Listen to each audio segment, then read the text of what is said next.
Et l'Académie Sinopia nous invite à poser le sujet, un peu plus de sérénité, pour réfléchir à comment ces transitions, même ces révolutions, peuvent amener de la cohésion.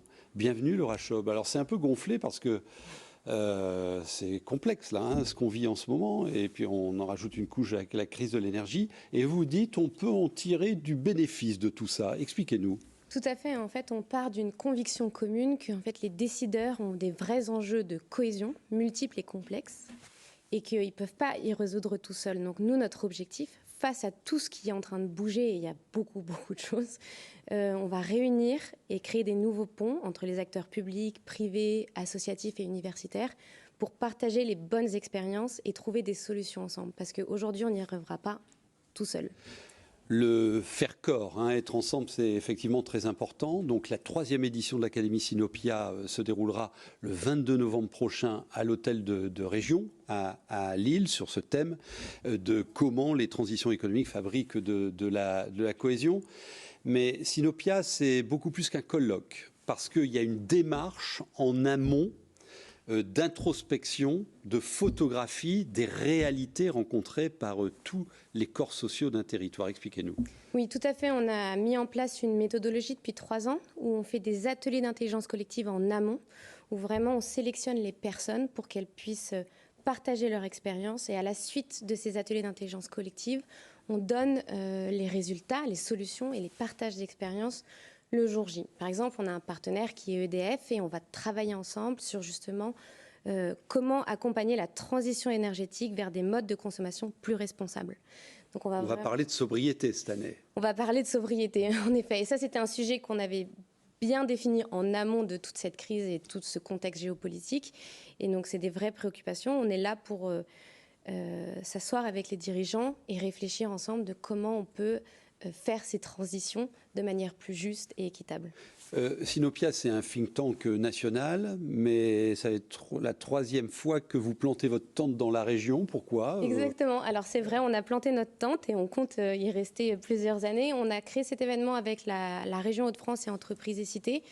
L'idée est venue que d'abord c'est une très belle région et il y a beaucoup de choses à dire, il y a beaucoup d'initiatives. On se rend compte que si notre maison commune tient encore aujourd'hui avec toutes ces fractures, c'est qu'il y a des engagements de tous les acteurs économiques, associatifs et académiques. Et donc nous, on a cette volonté de les mettre en avant en région, mais aussi au niveau national.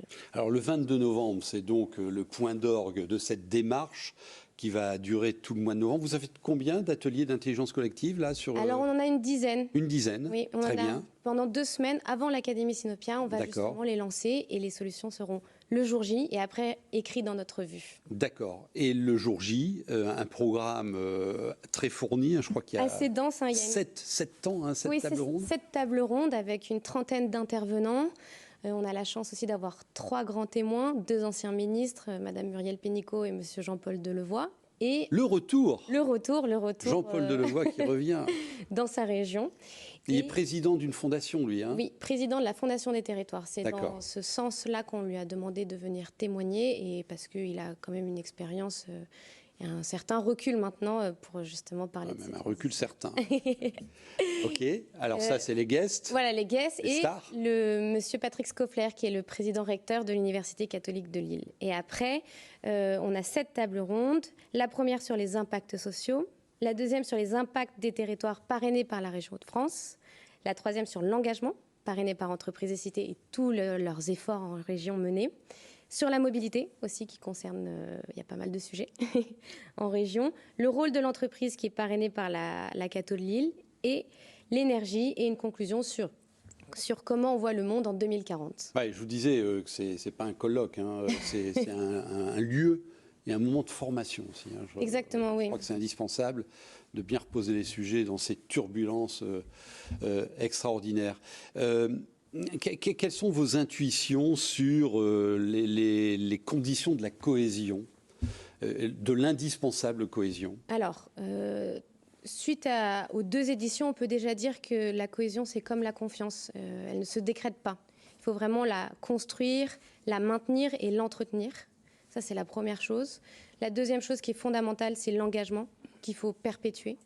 Et surtout, faire rencontrer des milieux qui trop souvent ne se parlent pas ou s'ignorent, alors qu'on pourrait on pourrait être plus performants ensemble de manière responsable. Est-ce qu'on aura le souci aussi au cours de l'académie du citoyen? Parce que là, ça va être les acteurs, les entreprises, les territoires, les grandes écoles, les universités, tout ça.